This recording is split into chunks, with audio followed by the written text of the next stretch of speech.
अस्सलाम वालेकुम dear students. आज हम बात करने चाह रहे हैं कि वो कौन कौन से फैक्टर्स होते हैं जो स्ट्रेस या एनजाइटी कॉज कर रहे होते हैं। ठीक है जी। सबसे पहले अगर आपने हमारे चैनल को अभी तक सब्सक्राइब नहीं किया तो उसको सब्सक्राइब करें और बेल आइकन को प्रेस कर लें।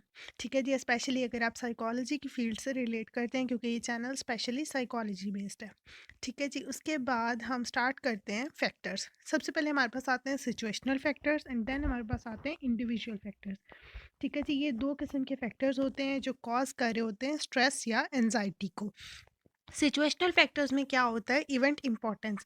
The more important is supporting event is the most more stressful we are likely to find it. कोई भी हमारा जो इवेंट है, ठीक है जी, फॉर एग्जांपल कोई सपोर्ट इवेंट है, स्पोर्टिंग है, मतलब फॉर एग्जांपल कोई खेल वगैरह से रिलेटेड है। ठीक है, कोई भी इवेंट होता है, जितना वो हमारे लिए इम्पोर्टेंट होता है, जितना वो हमारे लिए ज़रूरी होता है, अहम होता है, उतना ज़्यादा हम स्ट्रेसफुल फ़ील कर रहे होते हैं। ठीक है जी। It is probably true to say, for example, that most footballers would find themselves more anxious competing in the World Cup than in a friendly। अगर हम देखें एग्जाम्पल, ठीक है, कि कोई भी फुटबॉलर्स होते हैं, अगर वो as a whole world cup में प्ले कर रहे हों और दूसरी तरफ वो फ्रेंड्स के साथ मिलकर प्ले कर रहे हों, तो वही गेम है। ठीक है, दोनों तरफ वही रूल्स हैं, वही गेम है, लेकिन जो वर्ल्ड कप वाली गेम होगी उसके अंदर वो एंशियस होंगे। ठीक है, उनके अंदर एनजाइटी होगी, वो स्ट्रेसफुल फील कर रहे होंगे। लेकिन जो फ्रेंडली होंगे, जब फ्रेंडली वो मतलब फ्रेंड्स में आपस में वो प्ले कर रहे होंगे, तब वो आराम से कर रहे होंगे, ना उन्हें कोई स्ट्रेस होगा, ना उन्हें कोई एनजाइटी होगा। ठीक है, तो ये क्या है, यहाँ पर इवेंट मैटर कर रहा है। क्योंकि जब वो फ्रेंड्स के साथ प्ले कर रहे हैं, तो उनके लिए ये ज़्यादा मैटर नहीं करता कि वो हारते हैं, जीतते हैं। ठीक है, वो इवेंट उनके लिए ख़ास अहम नहीं है। लेकिन जब वो वर्ल्ड कप में प्ले कर रहे होते हैं, तो वो इवेंट उनके लिए बहुत ज़रूरी होता है कि हज़ारों लोग उन्हें देख रहे होते हैं। ठीक है, उनसे एक्सपेक्टेशंस लगाई हुई होती हैं, और वो मतलब वो रूल्स होते हैं, उन्होंने जीतना होता है, हारना होता है, जो भी सिचुएशन होती है वो उन्हें स्ट्रेस कॉज करी होती है। मतलब जितना अहम आपके लिए कोई इवेंट होता है, उतना हाई लेवल हो सकता है, उतने हाई चांसेस हैं कि आपको स्ट्रेस या एनजाइटी हो। ठीक है, दूसरी चीज़ आती है एक्सपेक्टेशंस। अब हाई या लो एक्सपेक्टेशंस जो होती हैं, ये भी एनजाइटी कॉज करती हैं। ये कैसे करती हैं? कि आपको जब पता होता है कि आपसे लोगों ने बहुत ज़्यादा उम्मीदें लगाई रखी हैं, ठीक है, आपको जीतना ही जीतना है, तो वो सिचुएशन जो होती है, वो आपको बहुत ज़्यादा एंग्ज़ायटी कर रही होती है, स्ट्रेस दे रही होती है, जीतना ही जीतना है, मतलब ज़रूरी है, जीतना ही जीतना है। ठीक है? तो आपका गेम की तरफ कम ध्यान होता है, आपका जीतने की तरफ ज़्यादा हो जाता है। ठीक है? इसी तरह अगर आपके साथ किसी ने लो एक्सपेक्टेशंस लगाई हैं, कोई आपको डिग्रेड कर रहा है, ठीक है?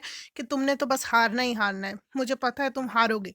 ठीक है? ये सिचुएशन भी आपको जो है मेंटली डिग्रेड कर रही होती है कि हारना ही है, मैं जितनी भी मेहनत कर लूँ, हारना तो मैंने है ही है। तो हाई और लो एक्सपेक्टेशंस जो होती हैं, ये दोनों ही स्ट्रेस और एंजाइटी कॉज कर रही होती हैं किसी भी इवेंट में। ठीक है जी। उसके बाद दूसरे हमारे पास फैक्टर आते हैं इंडिविजुअल फैक्टर्स। इंडिविजुअल फैक्टर्स में क्या होता है कि हर इंसान के जो यूनिक फैक्टर्स होते हैं, ठीक है, ये इवेंट से रिलेटेड नहीं होते हैं कि इवेंट आपके लिए अहम है या नहीं है। ये इस चीज़ से रिलेटेड होते हैं कि जो इंसान प्ले कर रहा है वो उससे लिहाज से होते हैं। ठीक है, इसमें ट्रेट एंजाइटी आ जाती है। कुछ लोग होते हैं जो कोई भी सिचुएशन होती है, वो उसको उसमें उनको हाई लेवल हो जाता है स्ट्रेस एंजाइटी का। ठीक है, वो दूसरे लोगों की निस्बत ज़्यादा फील कर रहे होते हैं। ठीक है, ज़्यादा टेंशन ले रहे होते हैं, कोई भी छोटा-सा काम है, कई लोग उसको थोड़ी टेंशन ले रहे होते हैं, लेकिन वो ज़्यादा ले रहे होते हैं। ठीक है, कई लोग होते हैं हमारे इर्द-गिर्द ऐसे, जिनको छोटी-छोटी बात पे बहुत ज़्यादा टेंशन हो रही होती है।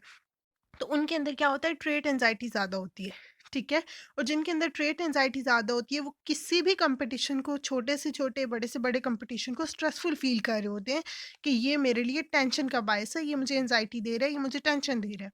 ठीक है, उसके बाद परफॉर्मेंस कंसर्निंग आ जाती है बात, कि जो है in which we very as athlete is a manner in which we are concerned about. अब कंसर्न, हमारा जो कंसर्न है कि हम परफॉर्मेंस को लेकर किस लिहाज से कंसर्नफुल हैं, मतलब हमें टेंशन किस चीज़ की हो रही है। क्या हमें जीतने की टेंशन है, क्या हमें हारने की टेंशन है, या हमें किसी को इम्प्रेस करने की टेंशन है। टेंशन हमारी डिफरेंट हो सकती है। ठीक है, हम किस लिहाज से अपनी परफॉर्मेंस को देखना चाह रहे हैं। ठीक है, तो ये जो चीज़ होती है, ये हर इंसान के माइंड में डिफरेंट चल रही होती है। हो सकता है वो किसी सामने वाले बैठे बंदे को सिर्फ इम्प्रेस करना चाह रहा हो, अच्छा परफॉर्मेंस देकर। हो सकता है वो अच्छी परफॉर्मेंस इसलिए दे रहा हो कि उसने जीतना है।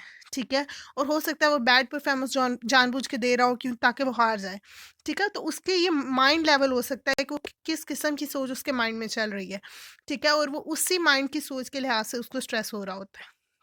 ठीक है जी।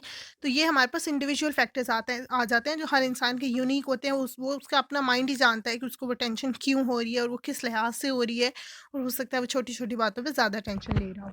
ठीक है जी। और सिचुएशनल फैक्टर्स में क्या आता है कि हमारे कोई भी इवेंट होता है उस लिहाज से होता है कि वो इवेंट हमारे लिए कितना अहम है और लोगों की हमसे क्या एक्सपेक्टेशंस है। So that's all about situational and individual factors. I hope आपको अच्छी समझ आई हुई होगी। Thank you so much and अल्लाह हाफ़िज़।